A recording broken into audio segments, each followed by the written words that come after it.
This afternoon, I'm laying out my plan to ensure that the United States will be the crypto capital of the planet and the Bitcoin superpower of the world. I'm not going to have any response or comment whatsoever on what the president said. It's not appropriate for me to do so. The proposal that I have and that President Trump has discussed about a strategic Bitcoin reserve or strategic Bitcoin stockpile, where the United States would acquire and hold Bitcoin for 20 years. Is it time to invest in crypto again?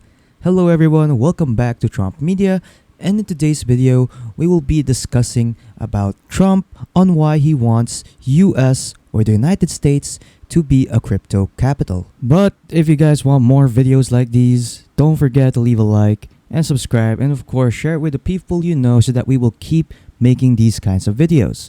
So yeah, without further ado, let us begin. So Donald Trump wants to make the US the crypto capital, but why? Well, it's a mix of money, politics, and power. By embracing crypto, the US could attract trillions in investments, boost innovation, and compete with global crypto hubs like Dubai and Singapore. Plus, it's a smart political move. Crypto fans are young, tech-savvy, and value financial freedom, all key voter groups. Trump is also against government-controlled digital currencies, pushing for decentralized assets like Bitcoin instead. But is this a game-changing opportunity or just another risky bet? So let me know your thoughts in the comments below. This afternoon, I'm laying out my plan to ensure that the United States will be the crypto capital of the planet and the Bitcoin superpower of the world, and we'll get it done.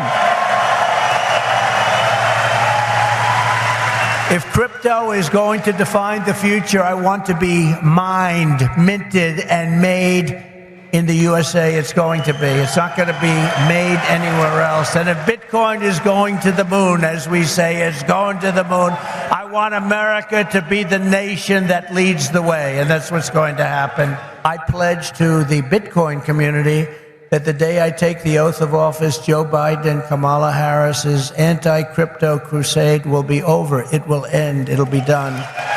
It'll be done. On day one, I will fire Gary Gensler and appoint a new SEC chairman. In this next part, the video discusses the recent statements made by Federal Reserve Chairman Jerome Powell regarding cryptocurrency. Powell stated that banks are capable of serving crypto customers as long as they can manage the risks involved. The statement is seen as a positive development for the crypto industry, as it suggests that the Fed is open to the idea of banks offering crypto-related services. The video also highlights the pressure that President Trump has been putting on the Fed to lower interest rates.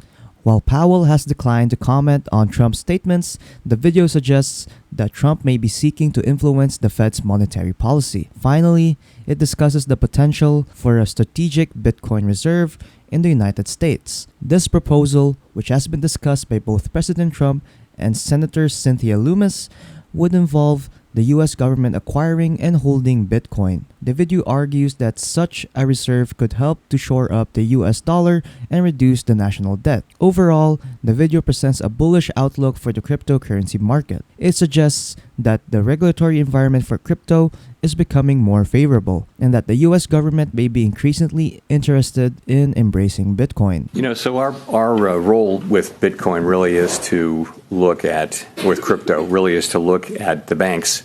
And we think it's, banks are perfectly able to serve crypto customers as long as they understand and can manage the risks, and it's safe and sound. As a good number of our banks that we regulate and supervise do that.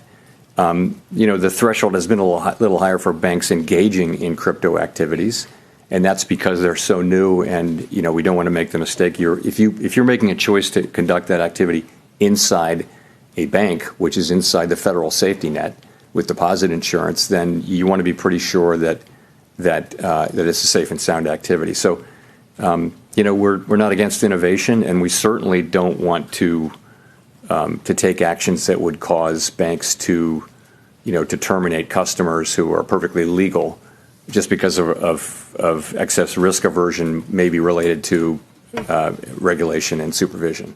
The president said he'll demand that interest rates drop immediately.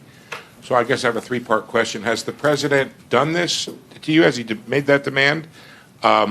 Secondly, what is your response to that? And third, what effect, if anything, if any, does a president making these kind of remarks have on policy? Thank you. Three questions. I'm seeing it really as one question, though. So I'm not going to have any response or comment whatsoever on what the president said. It's not appropriate for me to do so.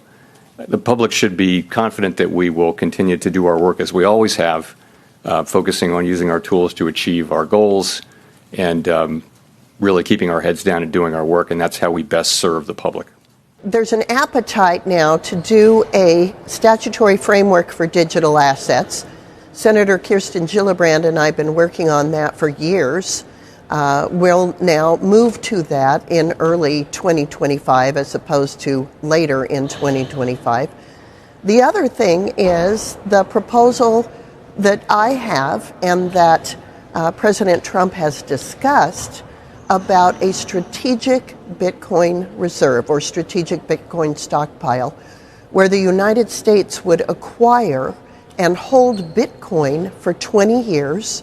Because of the way that Bitcoin has been appreciating since inception, this would be an asset that could help shore up the US dollar as the world reserve currency and serve as a reserve that could be used to reduce the national debt significantly.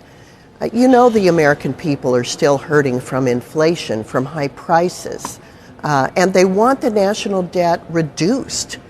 These are ways to do it with an asset that is immutable, can easily be held by the federal government in a variety of vaults, and that states can participate in as well. So this is the gold standard digital asset, and a strategic Bitcoin reserve is the way to embed it. So, is the US really gearing up for a Bitcoin revolution, with Trump pushing for lower interest rates, the Fed warming up to crypto, and talks of a Bitcoin reserve? The future looks very interesting. What do you think? Will the US finally embrace Bitcoin, or is this just political hype? Drop your thoughts in the comments down below. And if you enjoyed this video, don't forget to like, subscribe, and turn on notifications so you never miss an update. Thanks for watching, and I'll see you in the next one.